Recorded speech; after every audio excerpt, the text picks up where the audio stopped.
Sveiki, zēni un meitenes! Jūs klausāties kopā ar Jēzu. Šeit mācīsimies, cik ļoti Jēzus tevi mīl un ka viss, ko tu dari, ir īpašs, ja dari to kopā ar Jēzu. Tevi sagaida kāds jauns un aizraujošs Bībeles stāsts, ko tev sagatavojas pats Dievs. Vai esi gatavs? Šobrīd skan, atverot Bībeli sākumskolas vecuma bērniem. Šis būs A gada 2. ceturkšņa Dievs ir ar mani, 9.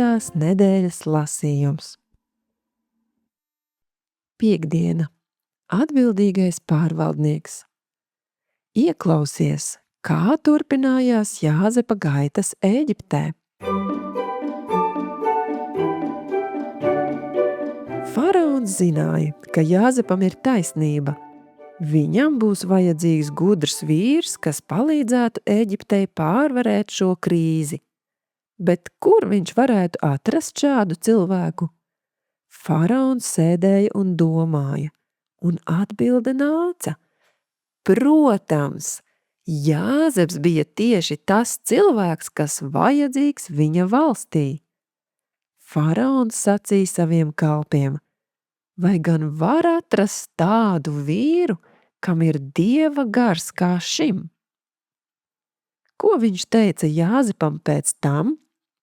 Izlasīsim 1. Mūzus 41. nodaļas 39. līdz 41. pantu. Un Faraons sacīja Jāzepam: kad nu Dievs tev darīs zināms visas šīs lietas, tad nav cita uzticamāka un gudrāka vīra par tevi. Tu būsi pārvaldnieks manā namā, un visai manai tautai būs pakļauties taviem vārdiem.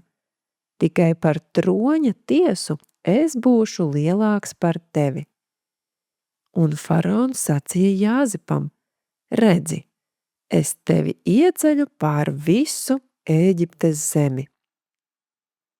Jāzepa brīnišķīgais raksturs, gudrie vārdi un Dieva dotā spēja izskaidrot sapņus bija pārliecinājuši ķēniņu, ka Jāzepa varenais Dievs ir īsts un ka viņš darbojas Jāzepa dzīvē. Potifars tam ticēja.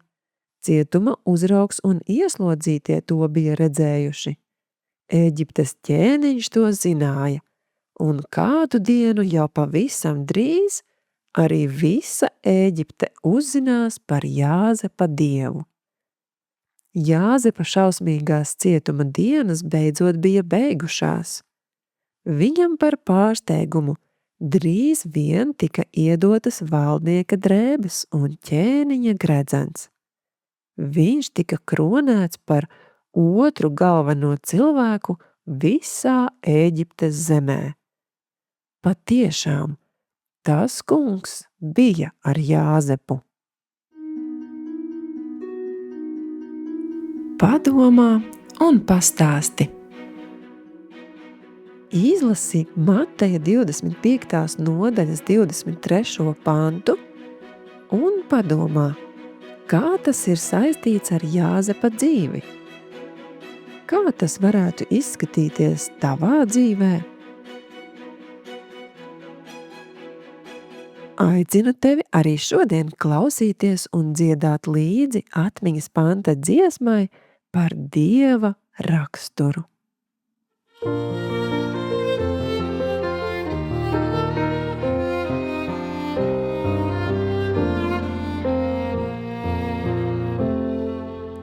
Un tas kungs gāja viņam garām un viņš sauca. Tas kungs, apžēlošanās un žēlastības Dievs, pacietīgs un bagāts žēlsirdībā un uzticībā.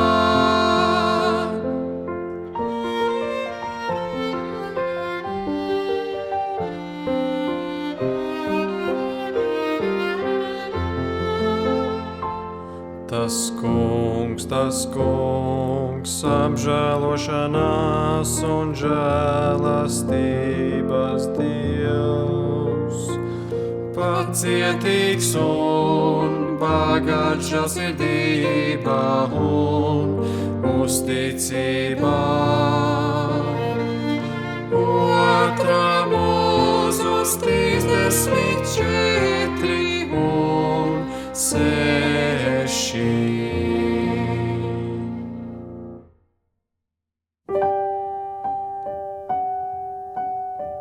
Laiks lūgšanām. Sapulcini ģimeni kopā. Pateicieties Dievam par to, kas viņš ir. Katrs nosaucot kādu no viņa pārsteidzošajām rakstura īpašībām. Sabata laiks tuvojas. Liksim savas rūpes malā un sagatavosimies svētai un mierīgai dienai kopā ar Jēzu. Atā!